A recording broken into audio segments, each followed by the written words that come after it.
All right, hello everybody. Thanks for joining us for today's QCDR webinar. We're going to be talking today about wrapping up your 2020 MIPS submission, what you need to know over the next couple months as you prepare to finalize your submission, get ready to submit it to CMS, all of that stuff. So my name is Zach Smith. I'll be giving the presentation today, and I'm also going to be joined by some of our ACR colleagues to help answer questions. We've got Judy Burleson, Karen Orozco, and Sam Sugarman here from the Quality and Safety Department. We'll be answering questions as we go. So feel free to ask your questions in the Q&A section, and we'll respond to you over the course of the meeting. And if we have time at the end, we'll also read some questions out loud. I also wanted to mention that we're recording the meeting, so if you miss any part of this or if you have to log off early, we will send a recording out to everyone who attended.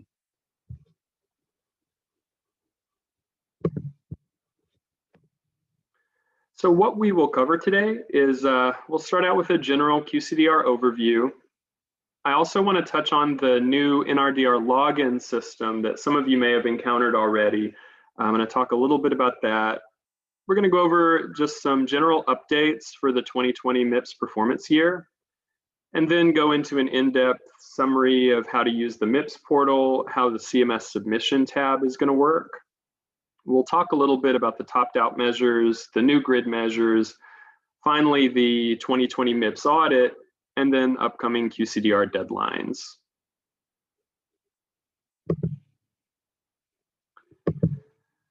So just for a quick overview of what the QCDR is, this is something that we've been approved by CMS to do. We are a qualified clinical data registry for the 2020 MIPS performance year.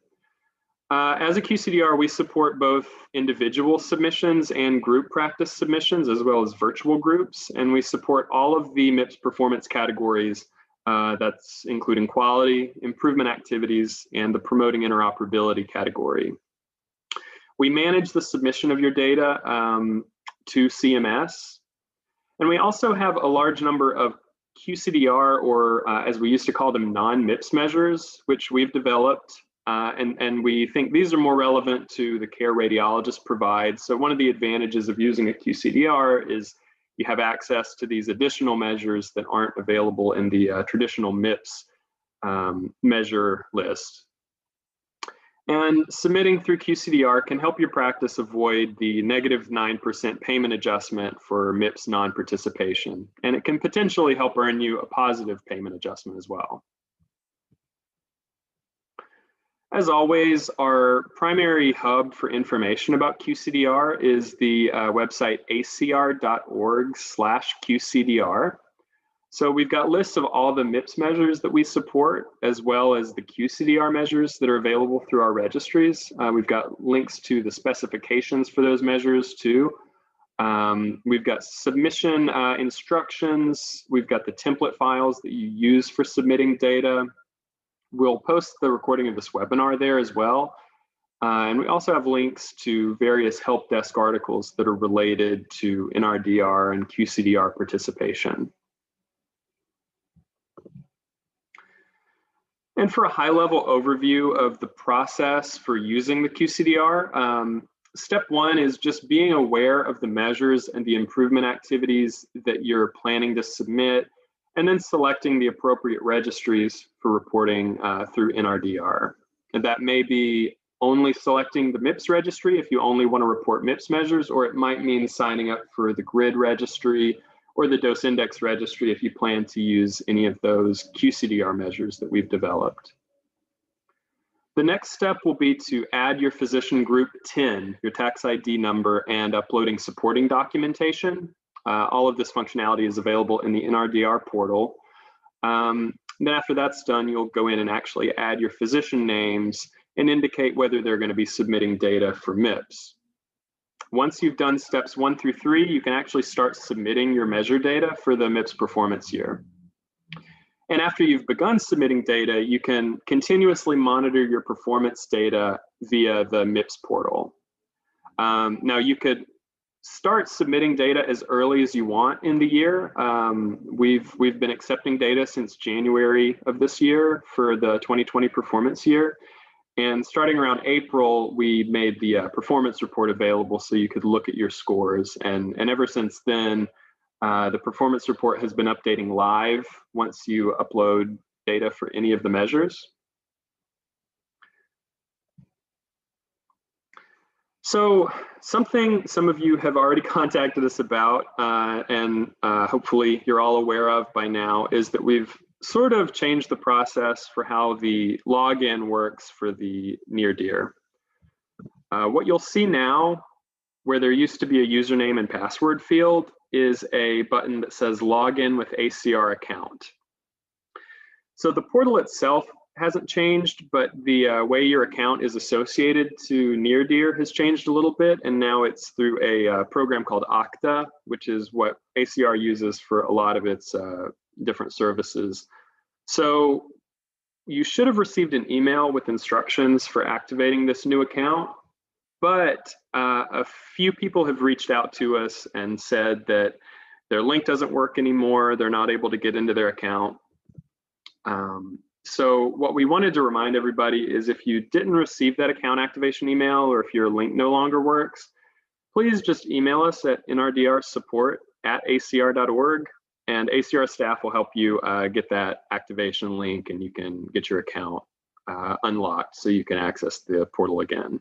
And this is what you'll see when you log in. It's just gonna be a login screen where you enter your email and your password, and that's really the only major change. But you do have to do that first step of clicking the activation link before it'll work for you. So I'm going to quickly go over some of the changes for MIPS in 2020, things that might be different from the 2019 performance year. One of the major changes is that CMS increased the data completeness requirement from 60% of all patients to 70%. This is the data completeness for quality measures, so it represents how much of the denominator should represent your overall patient population for that measure. This shouldn't be a particularly negative change for anyone. Most sites are submitting as close to 100% of data as possible for each measure. But we did just want to point that out. For the 2021 year, as some of you know, the final rule has come out recently. The data completeness has not changed. It's still 70% for next year as well. The performance threshold for getting a neutral payment adjustment is 45 points this year. It was 30 points last year, so that has increased quite a bit. And the exceptional performance threshold, which is the point at which you can receive a bonus payment adjustment on top of your payment adjustment, is 85 points this year. I believe for the 2021 performance year, the performance threshold is increasing to 60 points, and that's just for a neutral adjustment, but the exceptional performance is staying at 85 points for next year. If you submit measures that don't meet data completeness, you will not get any points for those unless you're considered a small practice, in which case you'll continue to receive 3 points for submitting that measure.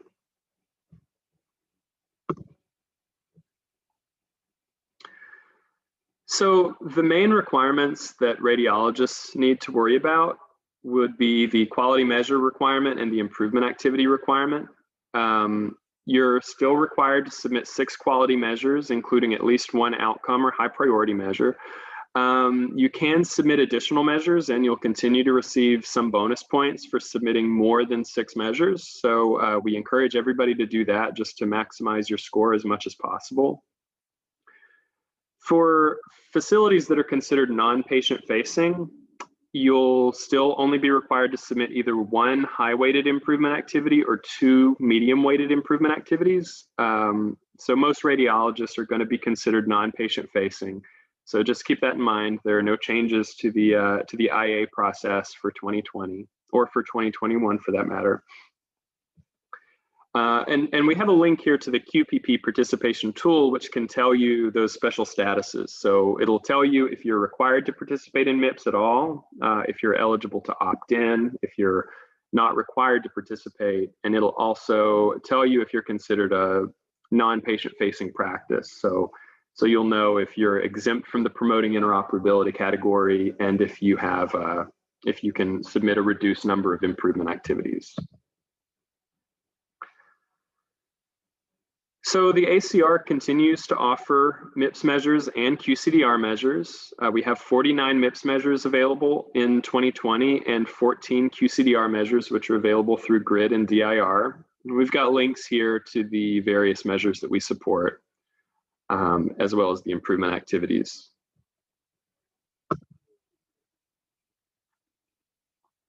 You are still required to submit a full year of data for quality measures, so that's January 1st through December 31st.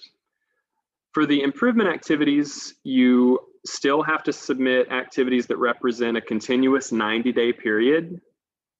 So obviously, if one lasts longer than 90 days, that's fine, but the activities have to be at least a 90-day period.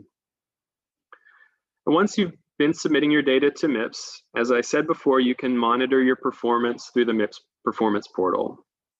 And we've got links here to the specification files and the template files for uploading MIPS measures, as well as the numerator and denominator codes that are going to be used for 2020 MIPS. Now, hopefully everybody has already been submitting data to the MIPS portal. Technically, we ask that everybody start submitting through all registries through no later than October 31st. So we want you to be submitting data before October 31st, but you can continue to submit data through January 31st. So you don't have to have all data submitted at this point, but we do want you to finish it by January 31st.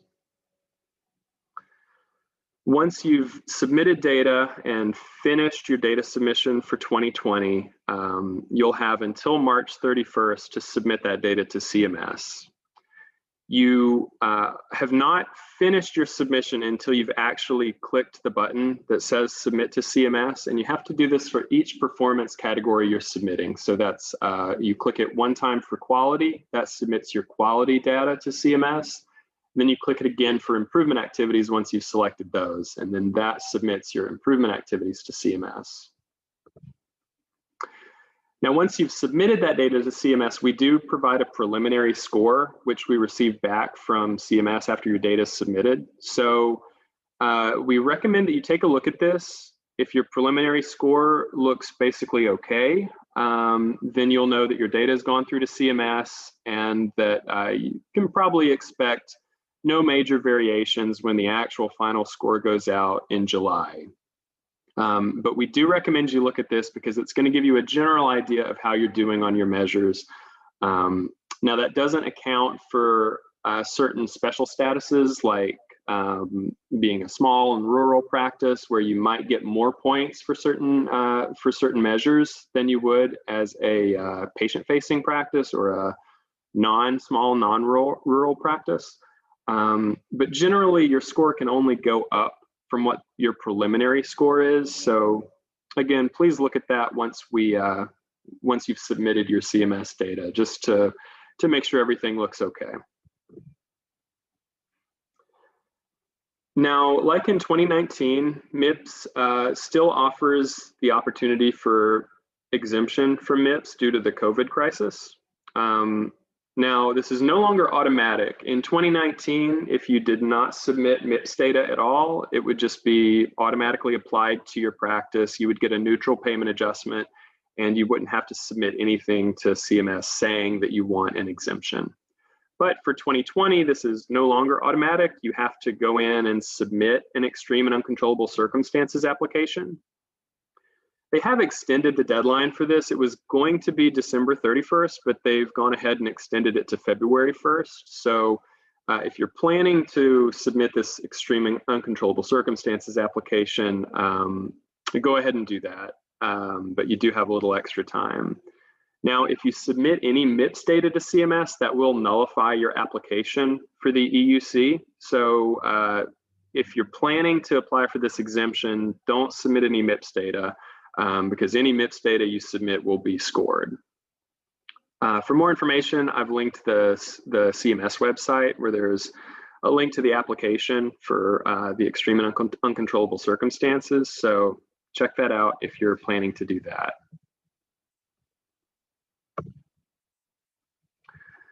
So now I'm going to go into how the MIPS portal works.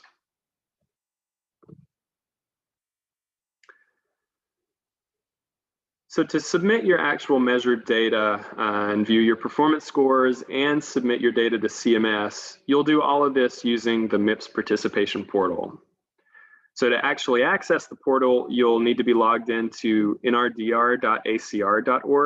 That's the near dear portal that you're all familiar with. And you have to be logged in under a facility which is registered for MIPS. So you'll see under your registries in the screenshot here, all the registries that are available to you. You'll click on MIPS participation portal to get to the screen where you actually go to submit data. Now the MIPS participation portal will open this dashboard, and you'll want to click on data collection and reports to go to the MIPS participation section where you can submit your data. Once that page loads, you'll see something that looks like this. So if you look along the top, you'll see a number of different tabs. The Upload Data tab is where you'll go to upload MIPS measure data. The Improvement Activities tab, obviously that's where you'll go to select your IAs for 2020. Promoting interoperability, if you're required to participate in the PI category, you'll select your PI measures there. And then the performance report is where you can go look at your performance for all of the quality measures that you've submitted. Now this includes both MIPS measures that you're submitting through the MIPS portal, and it includes QCDR measures that you're submitting through the grid or through the DIR. Now finally, the CMS submission page is where you'll go to submit your data to CMS at the beginning of next year once that functionality is available. The tab is there right now, but obviously because the year hasn't ended and CMS hasn't opened their portal for submissions, you can't actually submit your data right now. But you can go ahead and submit your measure data to us, and you can view your performance report to make sure your measures are looking good for 2020 so far. This is what the Upload Data tab looks like. We've got some quick links there for the file specifications and the file templates. These are what you use to populate your MIPS data. And once you've populated the measure data in your template, you go down to where it says choose file, select the file from your computer, and then you click upload. And you'll see there, if the file is successful, you'll see how many records were successful. You'll see if any measures were rejected, if there were problems with any of the records. So I did want to go over some errors that you might see in the files that you're uploading. When you submit your file, you can see whether it was rejected, whether it was successful, or whether it was possibly successful with warning. Some common errors that you may get that would cause a rejection would be naming the file incorrectly, and our file specifications will tell you how to exactly name your file to make sure it's accepted. It may be that physicians are not enrolled in MIPS. It could be that there's an invalid TIN, so you've submitted data for a TIN that's not registered for MIPS in our system. It could also be that there are some missing data fields in the template, like leaving out a denominator code or a numerator code or something like that. So if you see that a file has been rejected, or if it says successful with warning, just download the log file from the upload file screen, and that'll tell you exactly what errors occurred with your file. And this is what you'll see when you look at your upload file screen. I know this is a lot to take in, but each row here represents a different file that was uploaded. And you'll see under the status column in the middle, you'll see whether a file was successful with warning, or whether it was rejected outright. You can see a summary of how many total records were in the file, how many of those records were rejected, and how many of those records were added. In other words, how many of those were new records. If you see any number in the records updated column, and you'll see here a few of these files have records that were updated, that means that you uploaded a duplicate of a file that you already uploaded, or of a record that you already uploaded, and it just has overwritten that previous record with the new record. Generally, it's not a big deal if you see that records are updated, if you know that there might be some overlap between the files that you're uploaded. And then an important one is the number of records added with warning. This generally means that you uploaded a file that meets the denominator criteria, but was not, did not include a numerator code. So this usually means that a record was added to your overall patient population, but wasn't able to be scored because you didn't give us a numerator code to indicate whether performance was met or not met. And the action column here, if you click the icon there, that's where you can see your log file and address any problems that there may have been with that file.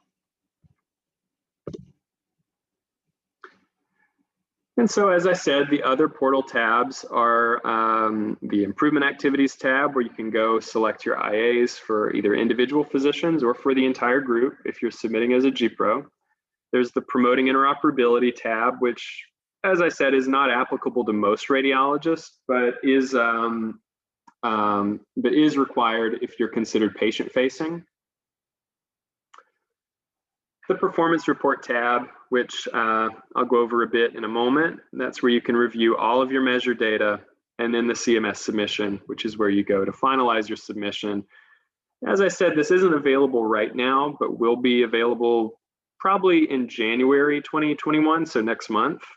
We will send an email out to notify everyone when that's available.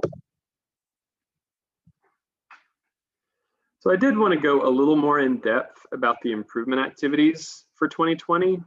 For the most part, it hasn't changed very much, but part of the 2020 final rule stated that for facilities that are reporting to MIPS as a group or as GPRO, they now have to attest that at least 50% of the NPIs in that group participated in the activity for that activity to be reportable.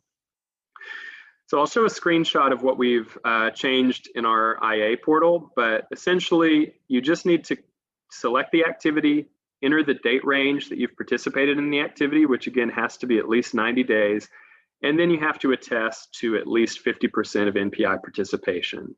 And that selection function is available now. So you can go ahead and select your IAs if you want to go ahead and get that out of the way. But again, you just have to go submit those IAs next year once the functionality is available in the portal.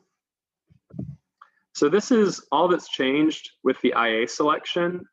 This is gonna look almost exactly like it's looked for the past few years, but as you can see, we've added this checkbox that says I attest that at least 50% of NPIs in this group attend the above activity.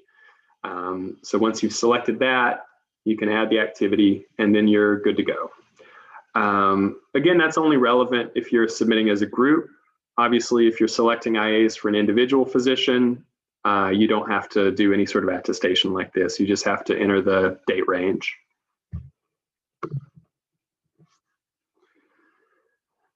So I want to go over the performance report a little bit.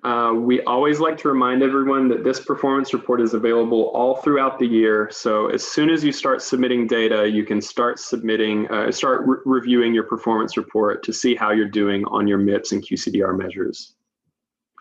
You can see the score breakdown both by at the group level and also by the individual physician. So you'll see your group score as well as each individual physician's scores. And you can compare those scores against historical CMS benchmarks if benchmarks are available through CMS.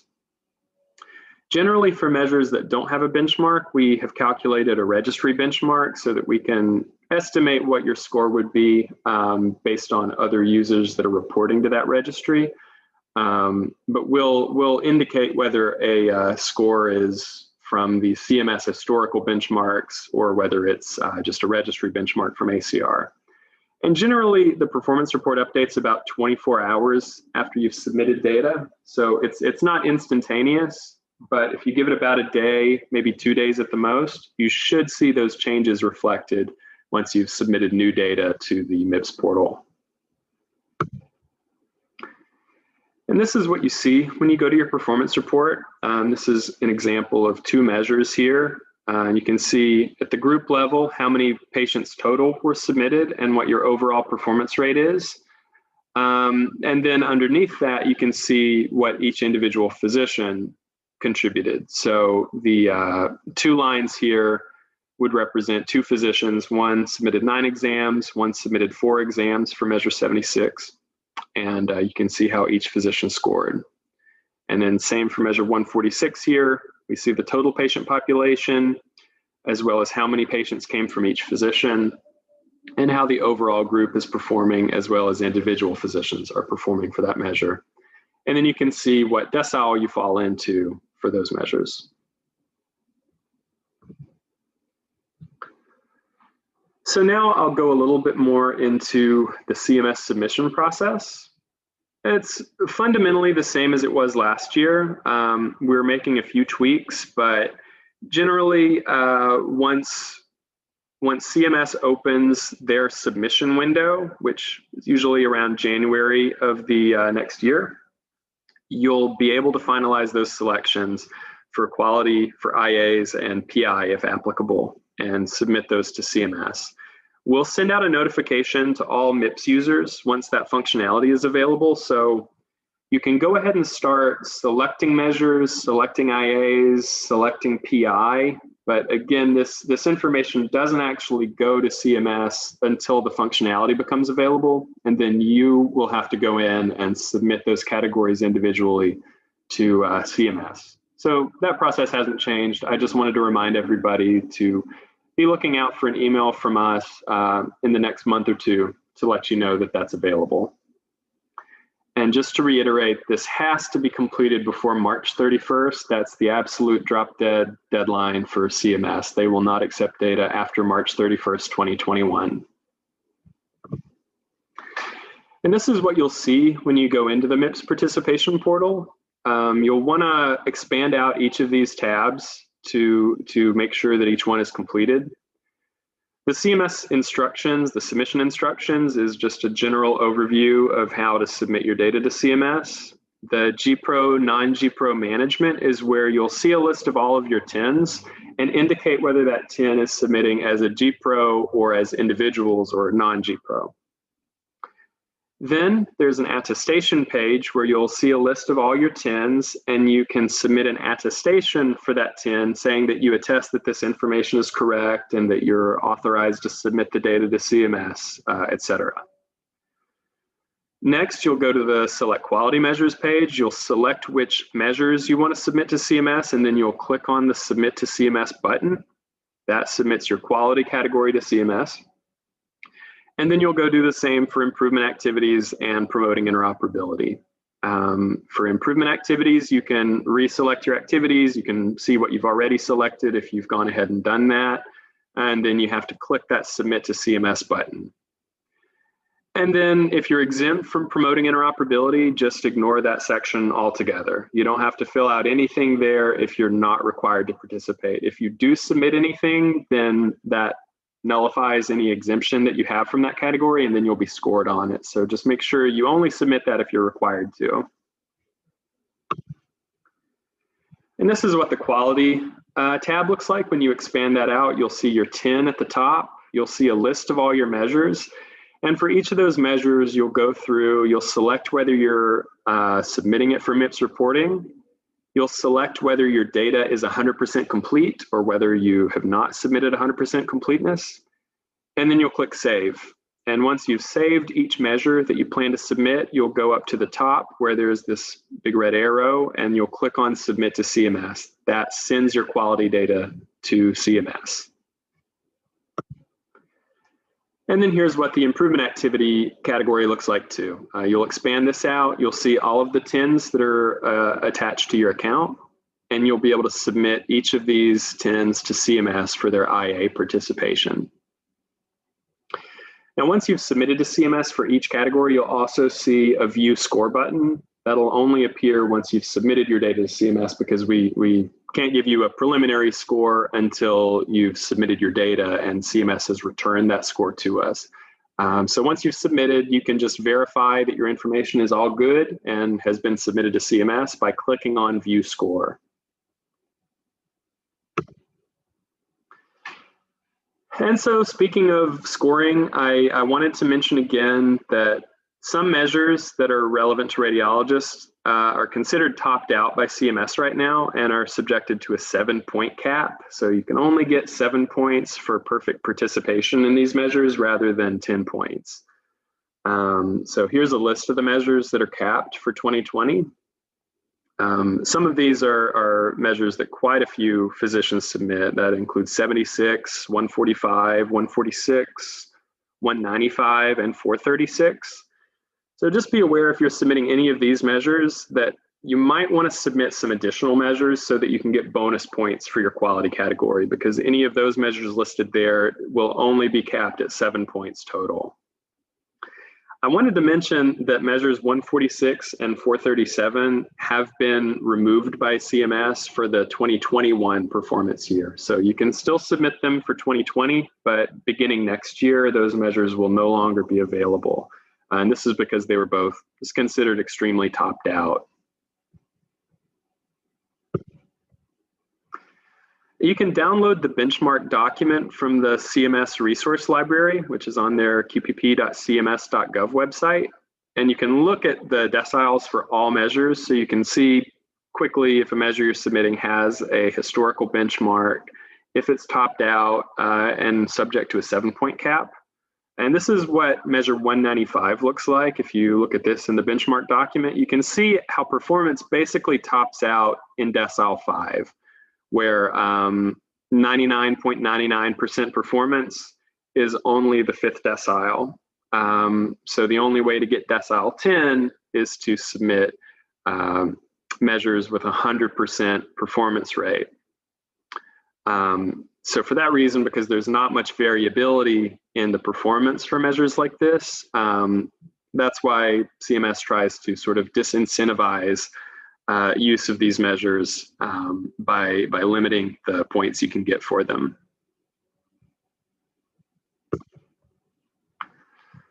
And so speaking of measures that are topped out and being removed, I wanted to mention some new measures that are available which could help you supplement your 6 required measures. So these are all measures that are now available through the GRID registry. These were added in 2020. And all the ones that I've bolded below are also available for CMS reporting for MIPS this year. So you can submit these measures as QCDR measures, and that would help us because it would help the measures get some testing data. It would help establish a historical benchmark for these measures. And it can also help you by giving you some bonus points for submitting additional measures. So we recommend anybody who's using the GRID registry look into submitting some of these measures. And we've got more information on the GRID page of the ACR website. So you can look at the measure specs for these new GRID 2.0 measures and see if it's something that you'd be interested in reporting.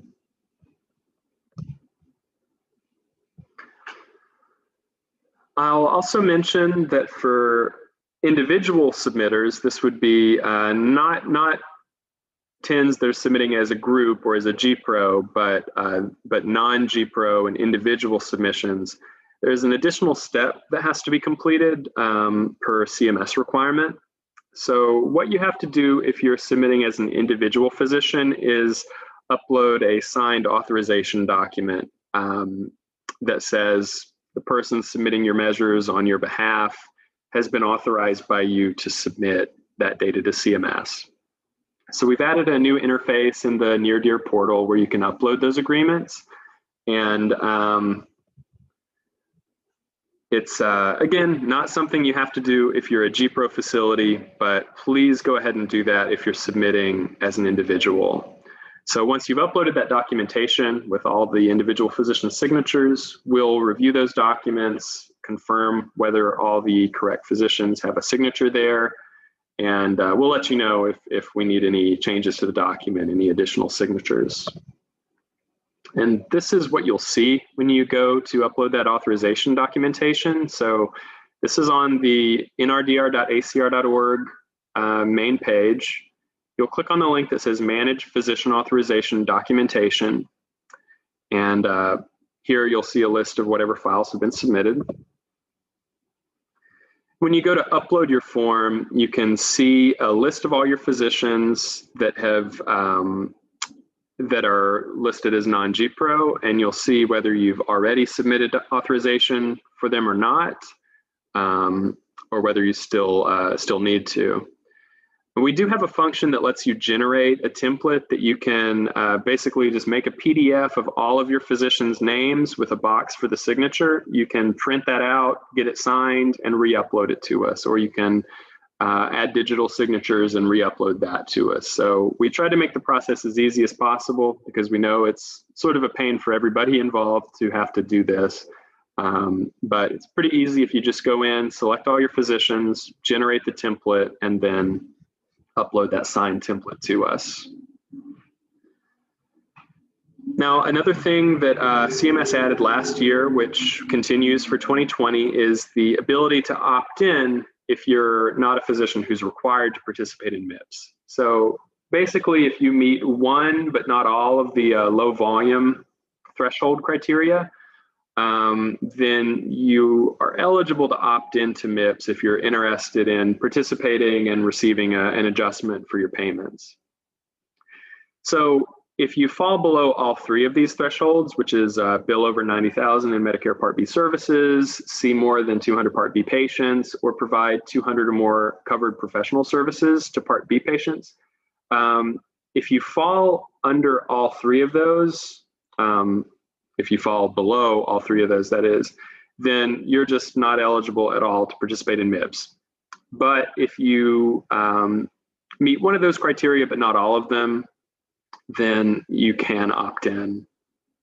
So we've added in a function when you go to submit to CMS where first ACR verifies your eligibility.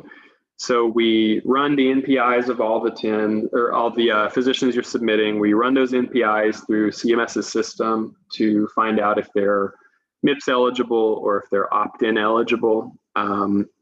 And if you're eligible to opt in, then we'll add an additional button when you submit to CMS that allows you to opt in for that physician if you wish to. Again, this is, it's not going to change for physicians that are just required to participate in MIPS. So if you're not a low volume physician who is not considered MIPS eligible, you don't really have to worry about this. Nothing's changed for you. I'll quickly mention the MIPS audit since this is still going on, and we've audited a few TINs already, and we'll be auditing a few more as the months go on.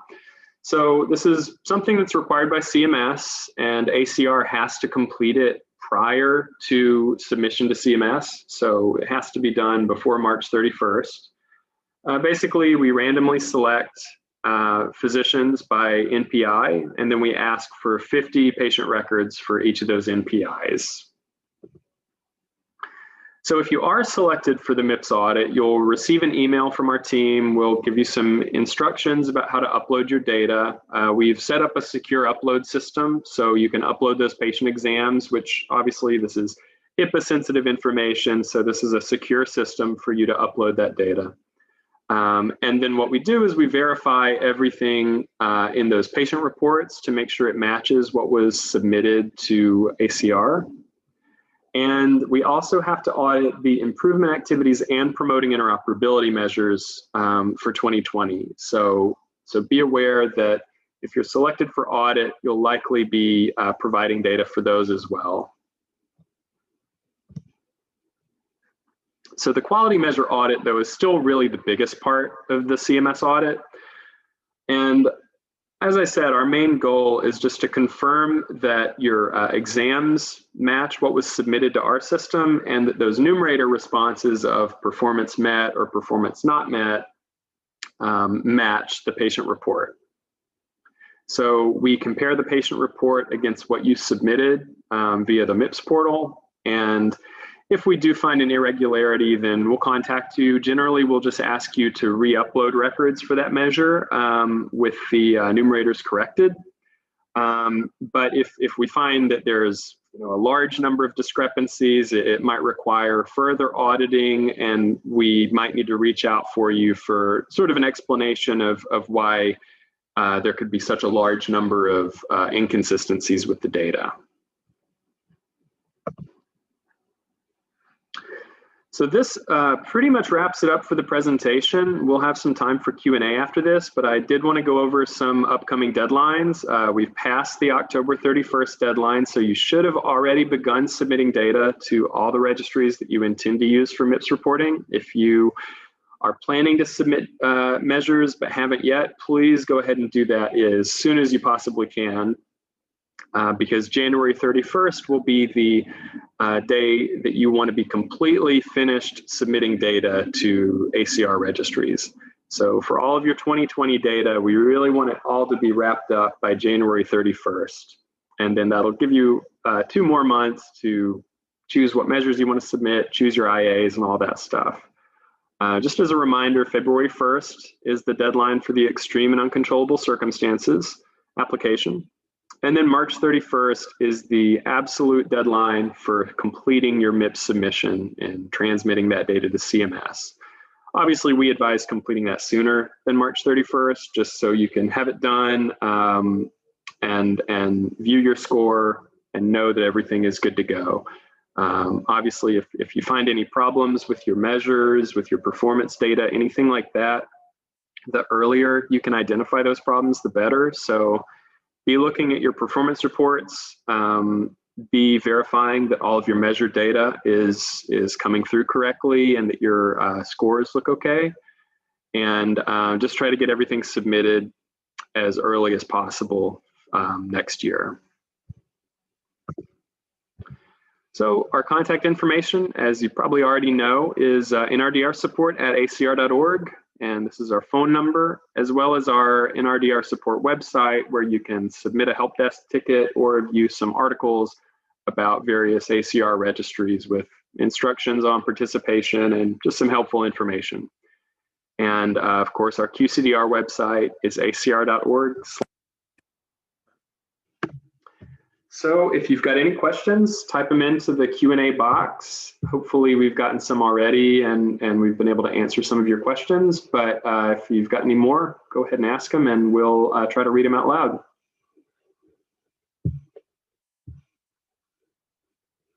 loud. Judy, Karen, do we have anything in the Q&A box right now? Hi, yeah, this is Judy. Yes, we do. I want to go to a question in the chat about if there are any downsides to submitting the extreme and uncontrollable circumstances application.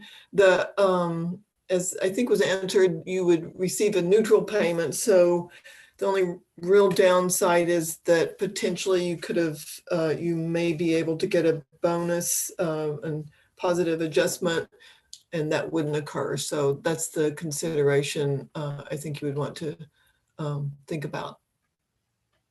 How do we know if we are not getting the 9% reduction?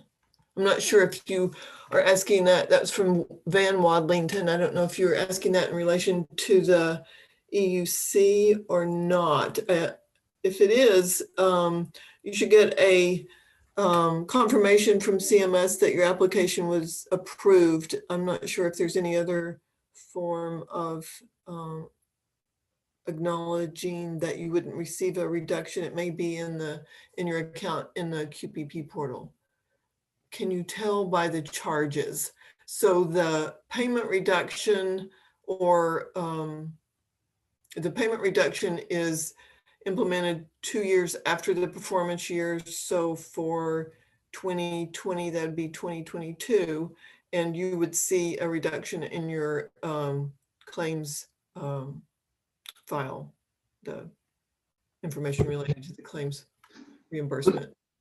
And I wanted to mention, if you're submitting data to CMS from MIPS, then when you get that final score in July, and so as I said, we give you your preliminary score, which basically tells you if you're, you should at least know from that preliminary score if you're above the neutral threshold, which, you know, so if for 2020 you score more than 45 points, then you're not receiving a negative adjustment. You're at least getting a neutral adjustment.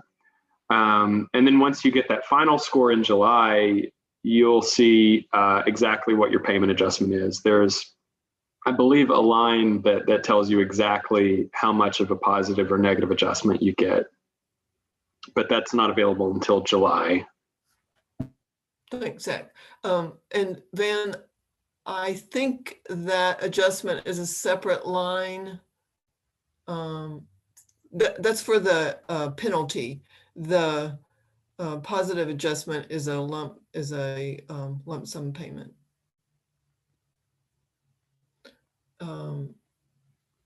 Then we have a question from Kimberly. If we have all but one measures data loaded into Near Dear MIPS portal currently, can we submit the last measure after your deadline of 1/31/2021? Yes, you can do that, but just as Zach was saying, the reason that we give that buffer window of 60 days is to make sure there's nothing that needs to be done that make your data looks good, and that you would be able to submit by the deadline, because you'll get back information from CMS that may determine some of the things choices that you might want to make in terms of measures. Another question is MIPS participation requirement for all sites. MIPS is a requirement for all eligible clinicians. There are some allowances, for example, for small and rural practices and other sorts of means to allow you to not participate. You can find that in the CMS QPP portal, which I think Zach had a link for that, but you go to your account, your 10/NPI account, to see what the your participation status is for MIPS. Then we had several questions related to the process of submitting grid or QCDR data versus MIPS measures data. There's separate file or other means of submission of data for each of the National Radiology Data Registries, of which the GRID registry and the Dose Index registry are part of. The GRID and the DIR have measures that are considered QCDR measures that are available for use in submitting data to CMS. And those will count towards the MIPS requirement of 6 quality measures. And you can use a combination of QCDR and MIPS measures. So you could submit all MIPS measures if you wanted to through us, or some MIPS and some QCDR and some, or just all QCDR measures. It's your choice. So an example of that from Ivan is, will the turnaround time, those are the GRID measures, or the coronary artery calcification measure be used for preliminary score for CMS submission. So yes, if you submit data for that and you select those measures, and kudos to you for using the new measure, coronary artery calcification. If you submit those to CMS, yes, they will count in your scoring for MIPS. Brenda had a question about submitting GPRO versus individual. She has a practice with multiple 10s, so she wanted to know if you could submit GPRO for one 10 and non-GPRO or individual for another. Yes, you can report as you choose for each 10 that you have responsibility for. And that's about it. Oh, Brandy asked about information for 2021 MIPS and QCDR measures, when that will be posted. That should be very soon. We need to wait for CMS to approve the posting of that information, but that should be any day now. That's all the questions wait, I think a new one just came in. Is measure 406 topped out for 2020? I don't think so. Zach, do you know? I get 405 and 406 mixed up all the time. I don't believe so. I can try to get back to that slide real quick. One sec.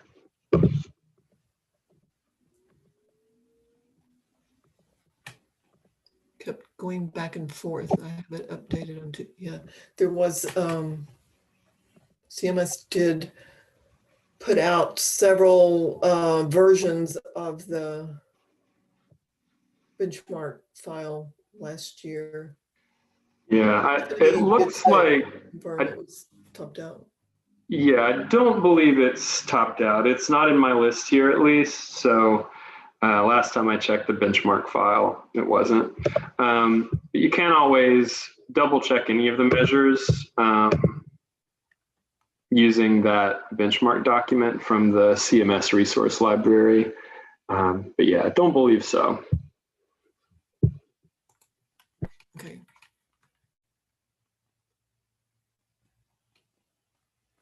Right. 405 does not have a benchmark yet. Let me look it up on the portal.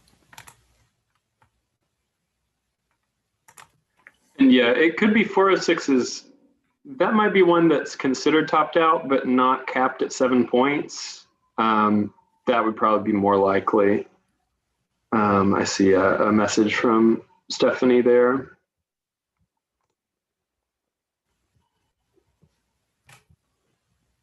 And Cindy is asking if we can get the slides sent out. Yeah, we'll send the recording to everyone who registered, as well as a PDF of the slides. So any of the URLs in here that we've linked, you can click on those.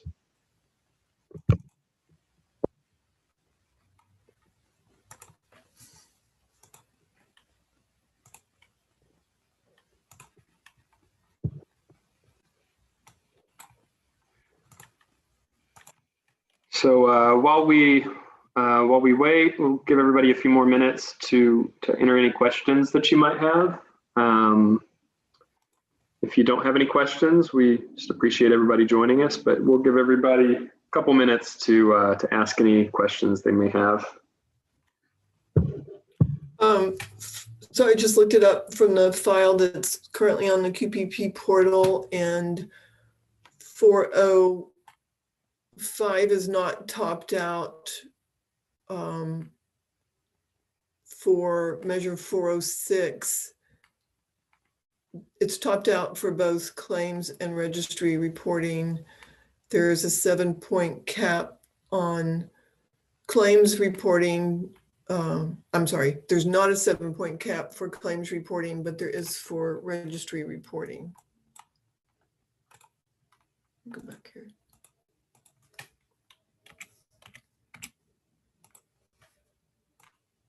And Stephanie's right, there's no benchmarks for either one. There's no historical benchmarks. CMS could calculate same year benchmarks. That's for 405, 406 does have benchmarks.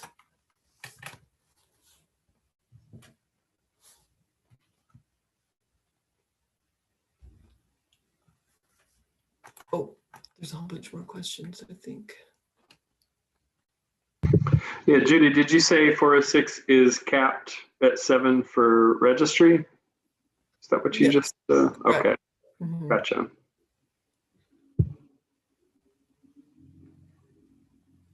Yeah, like Judy was saying, they've uploaded new benchmarks a few times throughout the year. So sometimes the things change.